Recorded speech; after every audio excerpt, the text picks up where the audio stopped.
क्या ही धन्य हैं वो लोग पिता परमेश्वर जो आपके द्वारा चुने गए हैं और जिन पर आपका आशीष का हाथ है। आप हम सब के साथ हैं और दिन प्रतिदिन हमें उस रास्ते पर चलने में सहायता कर रहे हैं जिस पर हम प्रभु यीशु आप जैसे बनते जाएं और वायदे के अनुसार आप हमें अपनी इच्छा के अनुसार ढाल सकें, क्योंकि हम आपके हाथों की मिट्टी हैं और आप हमें अपनी प्लान के अनुसार बनाइए। पवित्र आत्मा परमेश्वर हमें वचन को समझने वाले और उन पर चलने वाले बनाएं कि हम एक सच्ची गवाही दे सकें और पिता परमेश्वर की महिमा का कारण बने। प्रोग्राम में फिर से आपका स्वागत है। हमें यकीन है कि आप परमेश्वर की इच्छा के अनुसार आगे बढ़ रहे हैं। Let us hear the word of God before proceeding further. हमने आज परमेश्वर का वचन दानियल की पुस्तक उसके दूसरे अध्याय में 20वीं आयत से लिया है। इसमें इस प्रकार लिखा है, परमेश्वर का नाम युगानुयुग धन्य है, क्योंकि बुद्धि और पराक्रम उसी के हैं। समयों और ऋतुओं को वही बदलता है, राजाओं को अस्त और उदय भी वही करता है। बुद्धि और समझ वालों को समझ भी वही देता है। वही गूढ़ और गुप्त बातों को प्रकट करता है। वह जानता है कि अंधेरे में क्या है और उसके संग सदा प्रकाश बना रहता है। हे मेरे पूर्वजों के परमेश्वर, मैं तेरा धन्यवाद और स्तुति करता हूँ, क्योंकि तूने मुझे बुद्धि और शक्ति दी है और जिस भेद का खुलना हम लोगों ने तुझसे मांगा था उसे तूने मुझ पर प्रकट किया है। परमेश्वर के वचन को पढ़े और सुने जाने पे आशीष हो। हमारा आज का पहला क्वेश्चन है कि चर्च जाना हमारे लिए ज़रूरी है या नहीं? Is it important and necessary to go to the church?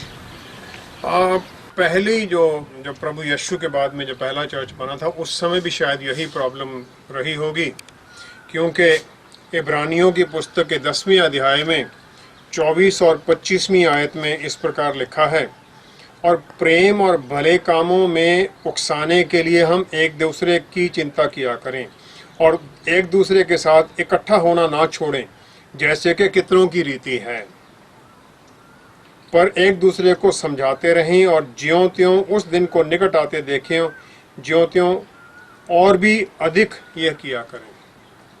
उस समय भी लोग शायद नहीं जाना चाहते थे, इकट्ठा नहीं होना चाहते थे। आजकल ये मानना है कि मेरा जो शरीर है मैं ही चर्च हूँ। बात सही है, मेरा शरीर चर्च है, मैं हूँ चर्च, लेकिन मैं चर्च का हिस्सा हूँ। चर्च है बॉडी ऑफ क्राइस्ट, सब विश्वासी उसके बॉडी ऑफ क्राइस्ट के हिस्से हैं। शरीर का एक उंगली है, एक हाथ है, एक पैर है, मैं उसी प्रकार एक हिस्सा हूँ उस बॉडी का। अगर हम इकट्ठे नहीं होंगे तो बॉडी फंक्शन नहीं कर सकती। तो पहला कारण तो ये है, हमें जाना ही पड़ेगा। मत्ती की 18वें अध्याय में 20वीं आयत में लिखा है, जहां 2 या 3 मेरे नाम में इकट्ठे होंगे वो हो जाएगा। 2 या 3 इकट्ठे होना चर्च के अंदर है। हम उसमें इकट्ठे हों, आराधना में जुड़ें, वचन समझने के लिए जुड़ें, ताकि हम उसकी आशीष के अंदर चलें। जितनी पत्रियां पौल ने लिखी हैं, हिब्रूज को लिखा गया है, वो सब चर्चेस को चिट्ठियां लिखी गई, किसी इंडिविजुअल को नहीं लिखी गई। सिर्फ टाइटस या फिलेमन या 2-3 जो हैं वो अलग हैं, इंडिविजुअल्स के लिए हैं। बाकी सब चर्चेस को लिखी गई हैं। अगर हम उस चर्च का हिस्सा ही नहीं हैं तो हम फिर वो रेवलेशन परमेश्वर के वचन के बारे में कैसे पाएंगे? हम जान ही नहीं सकेंगे उसके बारे में। और चर्च एक कम्युनिटी है, एक ग्रुप है। हम इकट्ठे मिलके उसकी आराधना करते हैं और एक दूसरे के साथ और एक दूसरे के लिए आराधना करते हैं। यही तो पौलुस कहते हैं, जिनको कोई तकलीफ है, दुख है, उनका दुख बांटने के लिए हम मिलते हैं, उनके साथ उनका दुख शेयर करते हैं। हम खुशी में भी दुख में भी चर्च में इकट्ठे होते हैं। मेमोरियल सर्विस किस लिए करते हैं? हम इकट्ठे हों ताकि दुख बांट सकें उन लोगों का जिनके घर से किसी की मृत्यु हो गई है। और इसी के साथ हम ज़रूरतमंदों की सेवा करने के लिए इकट्ठे होते हैं, अपने रिसोर्स इकट्ठे करते हैं, जो हमारे पास है इकट्ठा करते हैं ताकि ज़रूरतमंदों की मदद कर सकें।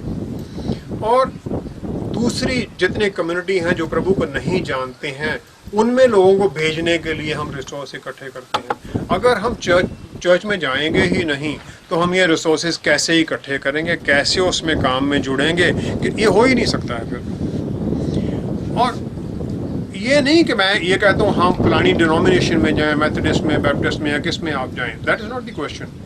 जिस भी चर्च के अंदर वचन के बारे में आपको बताया जा रहा है उसमें जाएं, क्योंकि ज़रूरत है वचन के अंदर चलने की, एक कम्युनिटी के तौर पर मिलने की।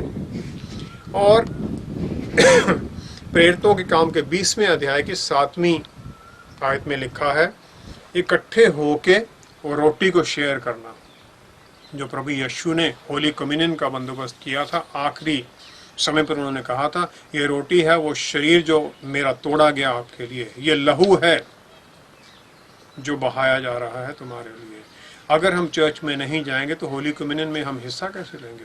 होली कम्युनियन है वो आशीष जो प्रभु यीशु हमें देते हैं, ताकि हम उसके नाम में चंगाई पाएं, उसके नाम में हम वो सब आशीषों के हकदार बने, उसके नाम में हम क्लेम कर सकें वो सब कुछ, उसके नाम में हम ले सकें उसके घर में जाके। तभी तो हम ये चर्च में जाना इसलिए हमारे लिए जरूरी बन जाता है। ये कुछ कारण हैं। और इसके अलावा अगर ज़रूरत है वचन को समझने के लिए, वचन को पढ़ने के लिए, तो हम हफ्ते के दिन में छोटे छोटे ग्रुप्स में घरों में भी मिलें, वहाँ भी लोगों से मिलें, उनके साथ जुड़ें और वचन के बारे में जानें। प्रेरितों के काम के 2 अध्याय की 46वीं आयत में यही लिखा है। और इब्रानियों के 13वें अध्याय की 7वीं आयत में लिखा है, लीडर्स चुने गए हैं, चर्च में जो एल्डर्स हैं, लीडर्स हैं, उनको चुना, परमेश्वर ने स्थापित किया उनको, उनके साथ हम वचन में बढ़ें और उनके जैसे बनने की कोशिश करें, प्रेरितों के जैसे बनने की कोशिश करें, क्योंकि वो प्रभु यीशु जैसे बन रहे थे, हम उनकी तरह बने और उसके बाद में हम आगे प्रभु यीशु की तरह बनते जाएं। अगर हम चर्च में जाएंगे नहीं तो कैसे बनेंगे उनकी तरह के? याकूब के 5वें अध्याय की 14वीं आयत में लिखा है, जेम्स 5:14, अगर कोई बीमार है और चर्च में नहीं जा सकता है तो बुलाएं लोगों को अपने घर में, वो आपके लिए आके प्रार्थना करें, आपकी चंगाई के लिए प्रार्थना करें। वो एक सिचुएशन है जहां हम ना चर्च में जाएं ताकि हम बुला सकें। हमें ये भी है कि हॉस्पिटल मिनिस्ट्री है, हॉस्पिटल में जाएं, लोगों के लिए, बीमारों के लिए प्रार्थना करें। तो वो भी एक चर्च, अगर चर्च का हिस्सा है तो चर्च की बॉडी जाएगी, इकट्ठे होकर जाएंगे वहाँ पर प्रार्थना करने के लिए। और वर्शिपिंग इकट्ठे होके है, उसमें शक्ति है, उसमें ताकत है। पहले ही था, जहाँ 2 या 3 मेरे नाम में इकट्ठे होंगे वो हो जाएगा। और हम सब एक दूसरे को एनकरेज करने के लिए हैं। कोई भी इंसान ऐसा नहीं है जो परेशानियों के अंदर नीचे नहीं जाएगा।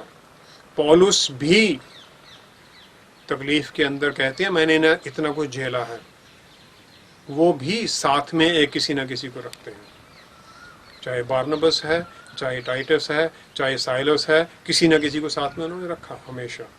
क्यों रखा? वो इसीलिए कि हम इकट्ठे हों, ग्रुप के अंदर चर्च में जाएं, वहाँ प्रार्थना करें, मिलें एक दूसरे के साथ। साइंटिफिकली भी एक इसका कारण मेरे ख्याल में है। मैं हॉस्पिटल में एडमिनिस्ट्रेटर रहा हूँ, हॉस्पिटल लाइन से इतने सालों से जुड़ा हुआ हूँ। किसी के दिमाग का वो चेक करने के लिए EEG किया जाता है, इलेक्ट्रोएन्सेफेलोग्राम। उसमें करते हैं हम कि दिमाग के अंदर जो बिजली के वो पैदा हो रहे हैं उसको मेजर किया जाता है, उसके मुताबिक देखा जाता है किस दिमाग के हिस्से के अंदर कुछ गड़बड़ चल रही है। तो बिजली जो है वो एनर्जी है, शक्ति है। जब हम इकट्ठे होते हैं, बोलते हैं, विचारों में जुड़ते हैं, तो एक एनर्जी प्रोड्यूस हो रही है, एक बादल बन जाता है महिमा का। और वचन में लिखा है, हमारी जो प्रार्थनाएं हैं वो परमेश्वर के सामने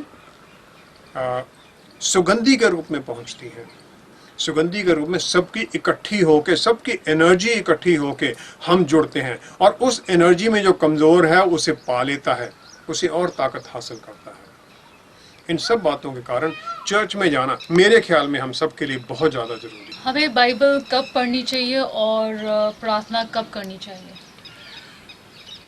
वचन हमें हर वक्त हमारे मन में लगा रहना चाहिए। एस्थेर की किताब के अंदर लिखा गया है, यहूदियों के लिए हेमान ने राजा से हुक्म प्राप्त कर लिया कि फलां तरीक को इन सबको मार दिया जाएगा।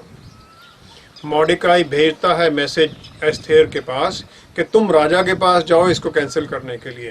राजा के पास वो मैसेज भेजती है, अगर मैं बगैर बुलाए उसके पास जाऊंगी तो मुझे मार दिया जाएगा। अगर राजा अपना जो उसका स्केप्टर है वो अगर मेरी तरफ नहीं उठाएगा। राजा के पास जाने के लिए बगैर बुलाए हुए मारा जा सकता था। और यहाँ राजाओं का राजा, प्रभुओं का प्रभु, प्रभु यीशु, जिसने पर्दा फाड़ दिया, हमें ये आशीष दे दी कि हम पिता परमेश्वर के सामने यीशु के नाम में पहुंच सकें, उसके वचन को हम जान सकें, उससे बातें कर सकें। उसने इतनी बड़ी कुर्बानी दे दी और हम ये सोच रहे हैं कि हम कब प्रार्थना करें, कब वचन पढ़ें।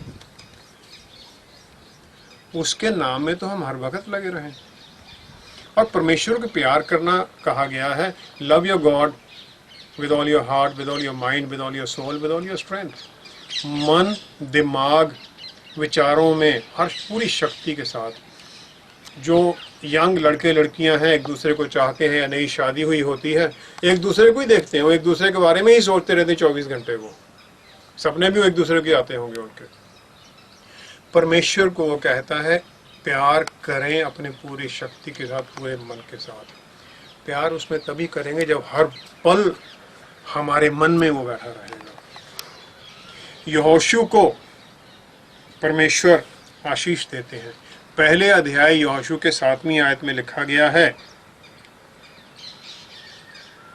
इतना तू हियाब बांध कर और बहुत दृढ़ होकर जो व्यवस्था मेरे दास मूसा ने तुझे दी है उन सब के अनुसार करने में चौकसी करना, और उससे ना तो दाहिने मुड़ना और ना बाएं। तब जहाँ जहाँ तू जाएगा वहाँ वहाँ तेरा काम सफल होगा। व्यवस्था की यह पुस्तक तेरे चित्त से कभी ना उतरने पाए। इसी में दिन रात ध्यान दिए रहना, इसलिए कि जो कुछ इसमें लिखा है उसके अनुसार करने की तू चौकसी करे, क्योंकि ऐसा ही करने से तेरे सब काम सफल होंगे और तू प्रभावशाली होगा। सब काम सफल होंगे और तू प्रभावशाली होगा। वचन पढ़ेंगे, सक्सेसफुल होंगे। कौन ऐसा इंसान है जो सक्सेसफुल नहीं होना चाहता, जो आशीष नहीं चाहता है? आशीष लेने के लिए फिर हमें इसको पढ़ना तो पड़ेगा। हम मांगना चाहते हैं उससे, मांगेंगे तभी ना। अगर इसमें लिखा क्या है, हमें किससे मांग रहे हैं हम, पहले उसे जाने, परमेश्वर के बारे में जाने, उसके वचनों के बारे में जाने। जब हम ये जान लेंगे, वो पढ़ने से आएगा, मिलने से, लोगों से, चर्च में मिलने से, वचन सुनने से आएगा। विश्वास बढ़ेगा। विश्वास बढ़ेगा तो हमें यकीन होगा जो हम मांग रहे हैं वो होगा, पूरा हो जाएगा। दूसरे लोगों में, चर्च में हम जाते हैं, दूसरे लोगों की गवाही सुनते हैं, गवाही से हमारा विश्वास बढ़ता है। प्रार्थना है मांगना। मांगना, अगर हम प्रार्थना करेंगे नहीं तो मांगेंगे क्या फिर हम? तो मांग कैसे रहे हैं फिर हम? वो कहता है जो मेरे नाम में मांगोगे वो हो जाएगा। ना तो हम वचन पढ़ना चाहते हैं, ना उसे जानना चाहते हैं, ना प्रार्थना करना चाहते हैं, ना उसे जानेंगे, ना वो क्या हम उससे मांग सकते हैं वो जानेंगे, ना फिर हम उससे बात कर सकेंगे। ना उसे हम जानते हैं, ना उसे मान सकते हैं, ना उसकी अथॉरिटी का हमें पता है। आयजाया 45:2 में लिखा है, मैं तुम्हारे आगे आगे चलूंगा और सब उबड़ खाबड़ रास्तों को सीधा कर दूंगा। मैं ब्रास के दरवाजों को तोड़ दूंगा और लोहे की छड़ों को तोड़ दूंगा। तुम्हारे आगे आगे चलूंगा, सब रास्तों को सीधा करूंगा। जो दरवाजे तुम्हारे लिए बंद हैं वो खोल दूंगा। जो लोहे की छड़ें तुम्हें रोक रही हैं, जो तुम जेल, जिसमें तुम अपने विचारों की जेल में हो, मैं वो भी तोड़ दूंगा। अगर हमने पढ़ा ही नहीं तो हमें कैसे पता चलेगा ये आशीष हमारे लिए तैयार पड़ी है? हम ये मांगे तो मिलेगा। हम क्लेम तो तभी करेंगे जब हमें ऑथराइजेशन पता हमारी क्या है। जो नौकरी करते हैं उनको पता है मेरे वो क्लेम ये लागू है। अगर पता ही नहीं क्लेम क्या, तो क्लेम क्या करना आपने? वो तो हो ही नहीं सकता है वो। क्या हम एक ओकेशनल ब्लेसिंग से खुश हैं कि छोटा मोटा मिल गया, हाँ ठीक है, जबकि मिलना चाहिए था हमें बहुत कुछ। छोटी मोटी चीज मिल गई, ठीक है, थैंक यू वेरी मच, हो गया। अगर हम जानेंगे उसे, उसके वचनों को जानेंगे, आशीषों के बारे में समझेंगे, तो ये सब कुछ हमें फिर मिलेगा, अथॉरिटी हमें पता चल जाएगी। इसलिए हमें ज़रूरी है कि हम वचन भी पढ़ें, वचन को जानें भी और उसके अंदर चलें। हम प्रार्थना तो करना चाहते हैं और प्रार्थना करते भी हैं, लेकिन कई बार मन नहीं लगता है और हमारा ध्यान भी टूट जाता है, तो इसका क्या कारण है? हम वचन के अंदर रोमियो के पुस्तक में 12वें अध्याय की दूसरी आयत को देखें।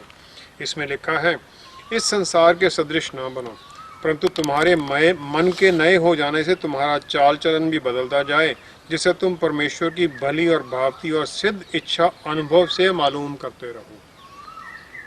इस संसार के मत बनो।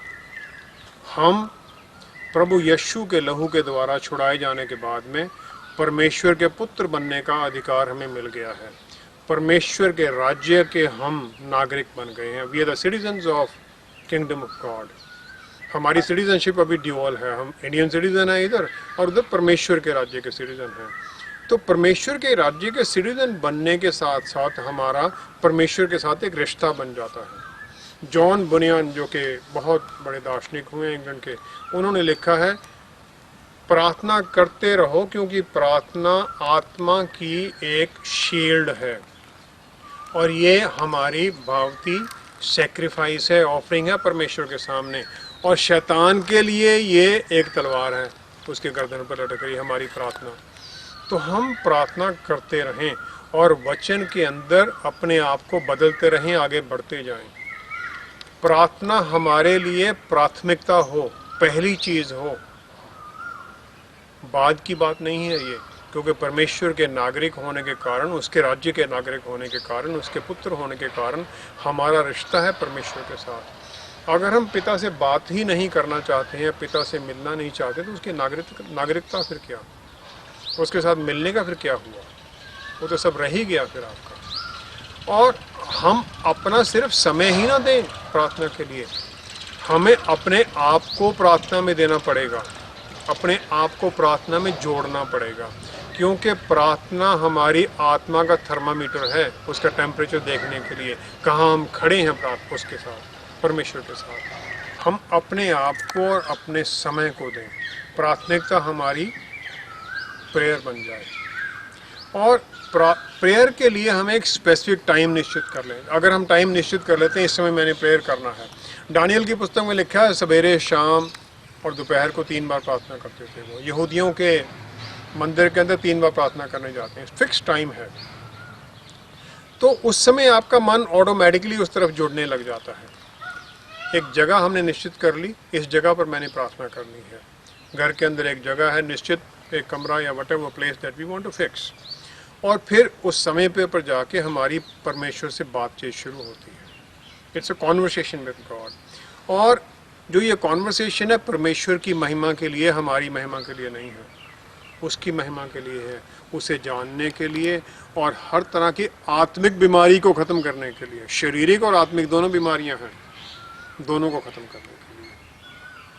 और प्रार्थना के अंदर फिर हम वचन को पकड़ें, वचन के अंदर जुड़ें। जब हमारा मन बदलने लगता है, टूटने लगता है हमारा ध्यान, तो हम वचन के ऊपर जुड़ें। जो ही हम वचन की तरफ जाएंगे तो ऑटोमेटिकली हमारा जो ध्यान है वो टूट जाएगा। अगर हम मन के अंदर कोई विचार कर रहे हैं और मैं आपको बोलूं कि मन के अंदर आप हैं और भी आप हालेलुया बोलिए, जो ही आप मुंह से बोलेंगे हालेलुया, तो आपको जो विचार कहाँ गया, वो ऑटोमेटिकली गुम हो गया। वो जो ही हम वचन में जुड़ेंगे, वचन को बोलेंगे, तो ध्यान उस विचार से टूट के दोबारा प्रार्थना में जुड़ जाएगा। प्रार्थना के अंदर स्पेसिफिक स्क्रिप्चर क्या है, वो जो हमें भरमा रहा है, उसके लिए कौन सा वचन है वो ढूंढें, वही मारें शैतान के ऊपर कि वचन में ये लिखा है, और फिर आप बचेंगे। और प्रे थ्रू द स्क्रिप्चर्स, वचन के अनुसार हम प्रार्थना करें। परमेश्वर के वादे हैं, उन वादों के अनुसार, वचन के अनुसार हम प्रार्थना करें। और फिर प्रार्थना जो है हमारी एक्चुअली तो ये परमेश्वर से बातचीत है। Pour out your heart to him, अपना मन उसके सामने खोलना है।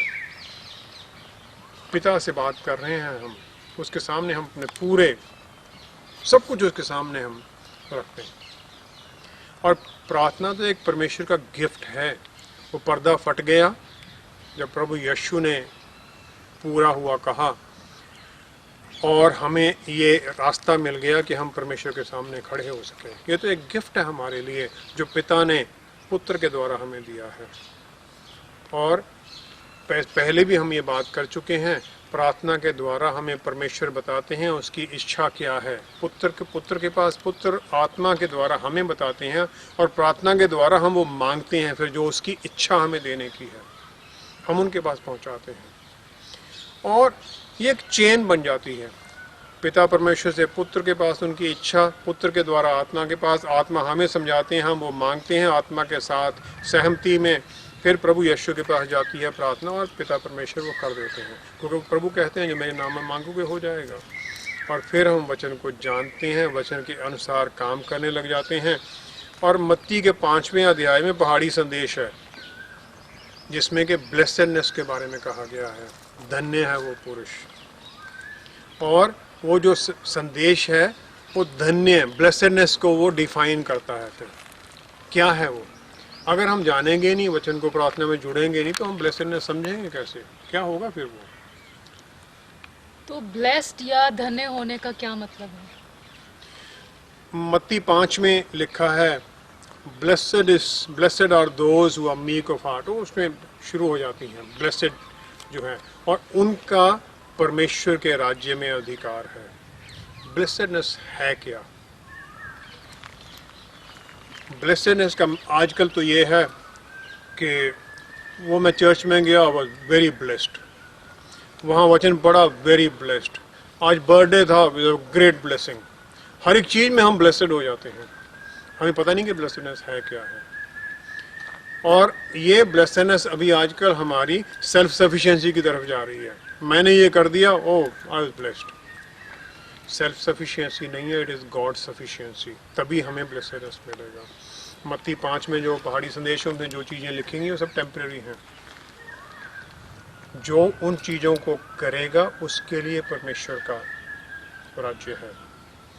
और अय्यूब की पुस्तक एक बहुत बढ़िया उदाहरण है। अय्यूब की पुस्तक सबसे बढ़िया पुस्तक मेरे ख्याल में है, एक हिसाब से, क्यों सब कुछ उसमें दिखा देती है कि किस प्रकार शैतान काम करता है, परमेश्वर कैसे काम करते हैं।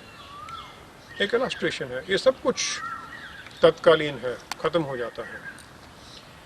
लूका के 11वें अध्याय की 28वें लिखा है, जो परमेश्वर के वचन को सुनते हैं और उसे मानते हैं वो हैं धन्य, वो हैं ब्लेसेड, वो हैं उसकी आशीषों को पाने वाले। परमेश्वर अपना ये भजन संहिता की 32 में पहली आयत में लिखा है, क्या है धन्य वो पुरुष जिसके पाप माफ किए गए हैं। अब हम धन्य की डेफिनेशन देख रहे हैं। धन्य वो है जो वचन मानता है, उसे पढ़ता है, समझता है, उसे मानता है। धन्य वो है जिसके पाप माफ कर दिए गए। हमारे पाप तो प्रभु यीशु ने माफ कर दिए। अब ब्लेसेडनेस जो ये धन्य है, ये ग्रीक वर्ड मैकेरियो से आया है, MAKARIOI। एक्चुअल इसका मतलब है satisfied, satisfied in God. Blessed वो है जो satisfied in God. Satisfied in God क्या है? पॉल कहते हैं, मुझे इतनी बारी डंडे मारे गए, इतनी बारी पत्थर मारे गए, 3 बारी मैं समुद्र में गिर गया, जेल में डाला गया, इतनी बारी मुझे 39 कोड़े मारे गए, लेकिन कहीं शिकायत नहीं है। He is totally satisfied in God. धन्य है वो, ब्लेसेड है वो है धन्य होना। हमारा एटीट्यूड क्या है? क्या हम परमेश्वर में सेटिस्फाइड हैं, या हम कंप्लेन ही करते हैं? हमारी तो सुनता ही नहीं है परमेश्वर। सुनता है वो, सबकी सुनता है, सबको आशीष देता है, बट आर वी सेटिस्फाइड? क्या हम उसके वचन में बने हुए हैं? क्या उसमें हम ब्लेसेड हैं? या मैं वचन के अनुसार मैं बाकी लोगों से भिन्न हूँ? भिन्नता मेरी क्या है फिर? कहाँ है हम? वचन के अनुसार हम उसके वचन के अनुसार चलें, उसके मुताबिक हम आए, तब हम भिन्नता में आते हैं। हम इस दुनिया में ही रहते हैं, तो फिर हम दूसरे लोगों से कैसे भिन्न हो सकते हैं? मत्ती 5 की 20 में लिखा गया है, अगर तुम्हारा धर्मी होना फरीसियों सदूसियों से बेटर नहीं है तो कोई फ़ायदा नहीं है। अब वो लोग क्या करते थे, वचन में वहीं लिखा है, प्रभु यीशु कहते हैं स्ट्रीट कॉर्नर में एक इम्पॉर्टेंट जगह पर खड़े होकर वो प्रार्थना करें ताकि लोग देखें।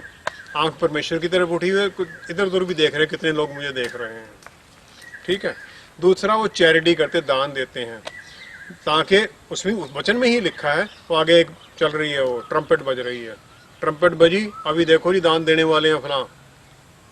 हम भी देखते हैं चर्च के अंदर बड़ी बड़ी प्लेटें लगी हुई हैं, ये पखे लगवाए फलाने बंदे के पिता की मेमोरी में, तो हम भिन्न कहाँ हैं उससे। फास्टिंग, प्रभु कहते हैं वो तो अपना मुंह ऐसे कर लेते हैं, मेकअप करके जाते हैं कि मैं तो आज फास्टिंग पर हूँ, मुंह उतरा हुआ है, थोड़ी कमजोरी सी आ रखी है। तो हम भिन्नता हमारी ये है, प्रभु यीशु कहते हैं कि तुम ये सब कुछ अलग तरीके से करो, अलग तरीके से करोगे तो भिन्न होगे, क्योंकि प्रभु यीशु हमेशा हमारे साथ है, देख रहे हैं वो क्या कर रहे हैं। हम पवित्र आत्मा हमारे साथ हमें मॉनिटर करता है, हमारे विचारों तक को सुनता है, वो सब कुछ देखते हैं वो। अगर हम उसको महसूस करें अपने साथ तो हम ऑटोमेटिकली भिन्न हो जाएंगे। आइए प्रार्थना करें। पिता परमेश्वर, धन्यवाद है आपका, आपने चुना है हमें, आपका हाथ है हमारे ऊपर, आपका हाथ है तो हम आशीष में हैं। प्रभु यीशु, आप अपने जैसा बनने में हमारी सहायता कीजिए, पवित्र आत्मा द्वारा हमें रास्ता दिखाइए, हम वचन को समझने वाले, उस पर चलने वाले और इस दुनिया से भिन्न हों, क्योंकि आपके वचन के अनुसार हम आपकी ज्योति के अंदर चलते हैं। हम आपकी ज्योति के अंदर चल रहे हैं तो वो ज्योति दूसरों को दिखाने वाले हम बने, दूसरों को हम अंधेरे से बाहर निकालने वाले बने। प्रभु यीशु, आपने हमें सलीब के ऊपर वो पूरा हुआ वचन कहकर सब आशीषों से मालामाल कर दिया है।